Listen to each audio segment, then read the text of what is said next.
Thank you. And now, welcome to another edition of the Sustainable Scoop. I'm Miriam Gennari, and I'm here with Alan Howes.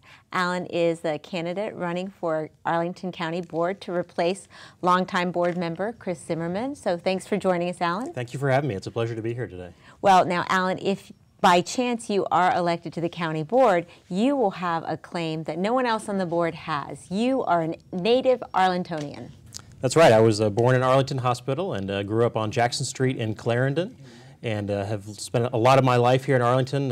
Went to Drew Elementary School. I lived in Fairlington with my wife for a while, and now we're raising our own family in the Highland Park area near Westover. And I got 3 children.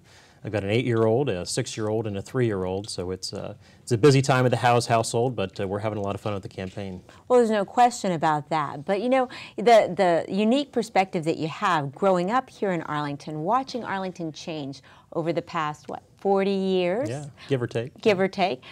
Tell me, what have we done right here in Arlington? And in a few words, I'd also like to hear, what could we do better? Sure. Yeah, right. I'm optimistic about the future that we have in Arlington, and part of that is my experience and what I've seen over our community. I was a small boy when the Metro opened up about a block and a half from my home, and so I've seen the transformation that has taken place here in Arlington with the arrival of high-quality mass transit and what that's allowed us to do as a community to match higher density in our commercial corridors, create a strong and vibrant economy in Arlington while protecting our neighborhoods and that small town feel that I think we all cherish. I think there are some challenges that have come with that development, and affordable housing is certainly probably at the very top of that list. One of the unintended consequences of having access to transit was that it provides really quality of life benefits for people, and they're willing to pay a premium to be close to transit. That in turn has driven up home prices in Arlington and has made it challenging for a lot of people to live here. So I think how we deal with affordable housing, how we make sure that we continue to have a diverse community is one of those challenges that we have going forward, and one of the unintended consequences that we need to deal with in terms of the success that we've had as a community, building a place that people want to live, they want to work, they want to raise their families.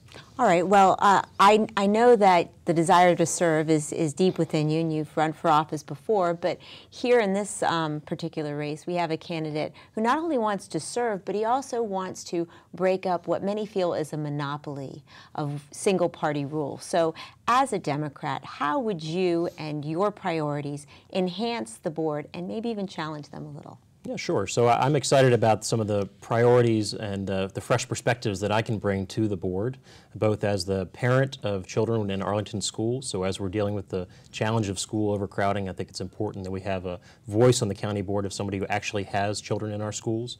None of our current county board members or other candidates in this race actually have kids currently in Arlington schools. Right. That said, John Weistat has great experience in the schools and has served, so he's been here for a long time. How about in particular your unique skill set that you can bring to the board? Sure, absolutely. So I bring a combination of experience in government. I worked on the Hill. I worked for Mark Warner when he was governor of Virginia. I've also spent a decade working in the private sector, and I worked for IBM, and have really focused around innovation in government. How can we make government work better to deliver better services for residents at lower costs? So okay, so a little bit of sustainability. Absolutely, absolutely. Okay. All right. Now, I'd be remiss in not asking you this, because transportation is really what puts Arlington on the map, so to speak. But transportation is what's dividing this community right now. And a lot of people are concerned about the streetcar and whether or not it's going to first, be one of those projects that costs so much money it never pays for itself, but second, helps to kind of move people out of having the opportunity to live an affordable lifestyle in Arlington because their housing costs are going to balloon. How do you address that? Sure. So I think that is one of the lessons we learned from Metro is how do we make sure we're protecting affordable housing. We had the same conversation in our community 50 years ago when people were saying, well, let's just run buses up and down Wilson Boulevard instead of putting in Metro. So we know from our own experience over decades that investment in high-quality transit can produce great dividends for the community. And in fact, it allows us The commercial corridors we have along the orange and the blue line provide half of our tax revenue, which allow us to have better schools and a stronger social safety net than other communities. So when I look at the streetcar project, not just the Columbia Pike segment, but also the Crystal City segment, what I see is that if we do it right, if we manage it correctly, and we can't give it a blank check as we can with any project, but that it can not only pay for itself, but also to provide broader benefits for the communities along the Pike as well as for all of Arlington. Well, I certainly hope that there'll be some ideas on how to mitigate the financial effects that it'll have Absolutely. on people, It's critically because important. we are finding that Arlington is losing a good deal of its diversity, and that's important. It is. Now, before I let you go, I know that you have an entrepreneurial spirit, and I know that it's really important to bring jobs to Arlington, good quality jobs, jobs that even employ people who have not had the benefit of a college education. So what would you do to help do that here in Arlington? Sure. So a couple of years ago, I did, with my wife, start a company to do energy audits for residences. It was a way to try and use the private sector to solve and help to address the challenge of climate change, which I believe very strongly in.